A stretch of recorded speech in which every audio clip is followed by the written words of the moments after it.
Hello, നിങ്ങൾക്കെല്ലാവർക്കും എൻ്റെ പുതിയൊരു വീഡിയോയിലേക്ക് ഒരുപാട് സ്നേഹത്തോടെ വീണ്ടും സ്വാഗതം. ഇന്ന് ഞാൻ നിങ്ങൾക്കെല്ലാവർക്കും ലഞ്ചിന് എടുക്കാനായിട്ടോ ഡിന്നറിന് എടുക്കാനോ ലഞ്ച് ബോക്സിൽ കൊടുത്തു വിടാനോ ഒക്കെ ആയിട്ട് വളരെ വളരെ എളുപ്പത്തിൽ തയ്യാറാക്കാവുന്ന നല്ലൊരു ജീര റൈസിൻ്റെ റെസിപ്പിയാണ്. എൻ്റെ മോൾക്ക് ഏറ്റവും ഇഷ്ടമുള്ള റൈസ് റെസിപ്പികളിൽ ഒന്നാണ് ഈ ജീര റൈസ്. അപ്പോൾ അതെങ്ങനെയാണ് തയ്യാറാക്കുന്നതെന്ന് നമുക്ക് പെട്ടെന്ന് നോക്കിയാലോ. ഇപ്പം ഞാൻ 2 കപ്പ് ലെവലായിട്ട് ബസ്മതി റൈസാണ് എടുത്തിരിക്കുന്നത്. അത് നല്ല വൃത്തിയായിട്ട് ഒരു 2-3 പ്രാവശ്യം ഒന്ന് കഴുകിയിട്ട് ഫ്രഷ് ആയിട്ടുള്ള കുറച്ച് വെള്ളം ഒഴിച്ചിട്ട് അരമണിക്കൂർ നമ്മളതൊന്ന് സോക്ക് ചെയ്യാനായിട്ട് വെക്കണേ.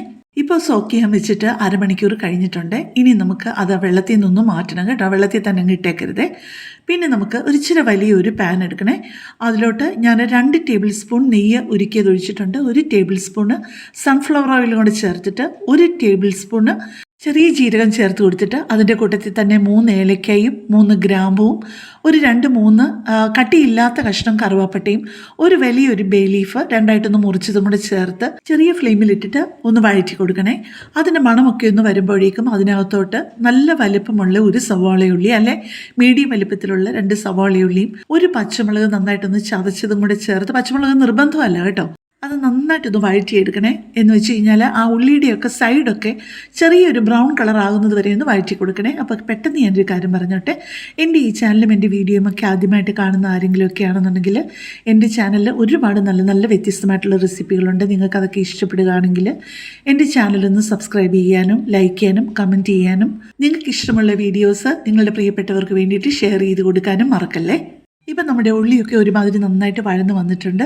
ഇപ്പം അത് കറക്റ്റ് ആ ഒരു പാകത്തിനായിട്ടുണ്ട്. ഇനിയിപ്പോൾ നമ്മൾ കഴുകി ഊറ്റി വെച്ചിരിക്കുന്ന ആ ഒരു ബിരിയാണി അരിയില്ലേ, അതും കൂടെ ഇതിലോട്ട് ചേർത്തിട്ട് നന്നായിട്ടൊന്ന് വഴറ്റി കൊടുക്കണേ. അത് ചെറുതായിട്ടൊന്ന് പൊട്ടാൻ തുടങ്ങും ആ അരിയൊക്കെ. ആ ഒരു സമയം വരെ ഒന്ന് വഴറ്റി കൊടുക്കണേ. എന്ന് വെച്ചാൽ ഒരുപാട് നേരം ഇട്ടങ്ങ് വറുത്തെടുക്കുകയല്ല കേട്ടോ ചെയ്യണ്ടേ.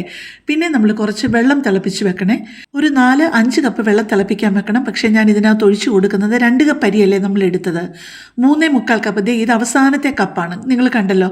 അത് മുഴുവൻ നിറച്ചെടുത്തിട്ടില്ല. അപ്പോൾ ഒരു 3.25 കപ്പിലും ഇച്ചിരി കൂടുതൽ എടുത്തിട്ടുണ്ട്. ഒരു 1-1.5 ടീസ്പൂൺ ഉപ്പും ഇട്ട് കൊടുത്തിട്ട് നന്നായിട്ടൊന്ന് ഇളക്കി യോജിപ്പിച്ചിട്ട് നമുക്കൊന്ന് അടച്ചു വെച്ച് കുക്ക് ചെയ്യണേ. നമ്മൾ നല്ല ചൂടുവെള്ളം ഒഴിച്ചു കൊടുത്തത് കൊണ്ട് തന്നെ ഉടനെ തന്നെ അത് തിളയ്ക്കാൻ തുടങ്ങും. അത്രയും നേരം നല്ല ഫ്ലെയിമിൽ ഇട്ട് കൊടുത്തിട്ട് ആ തിള കണ്ടു കഴിഞ്ഞ് കഴിഞ്ഞാൽ ഉടനെ അടച്ചു വെച്ചിട്ട് ഫ്ലെയിം ഒന്ന് കുറച്ച് കൊടുക്കണേ.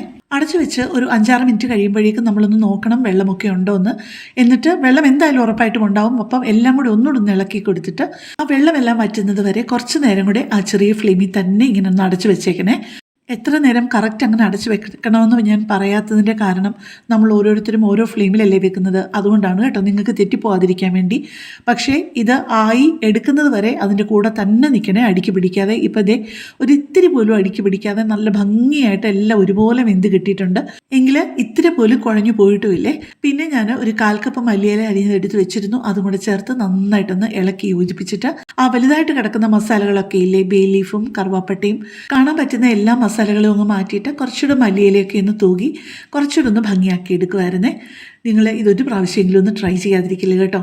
അപ്പോൾ കൂടുതൽ നല്ലൊരു വീഡിയോ ആയിട്ട് നമുക്ക് പിന്നെ കാണാം. താങ്ക്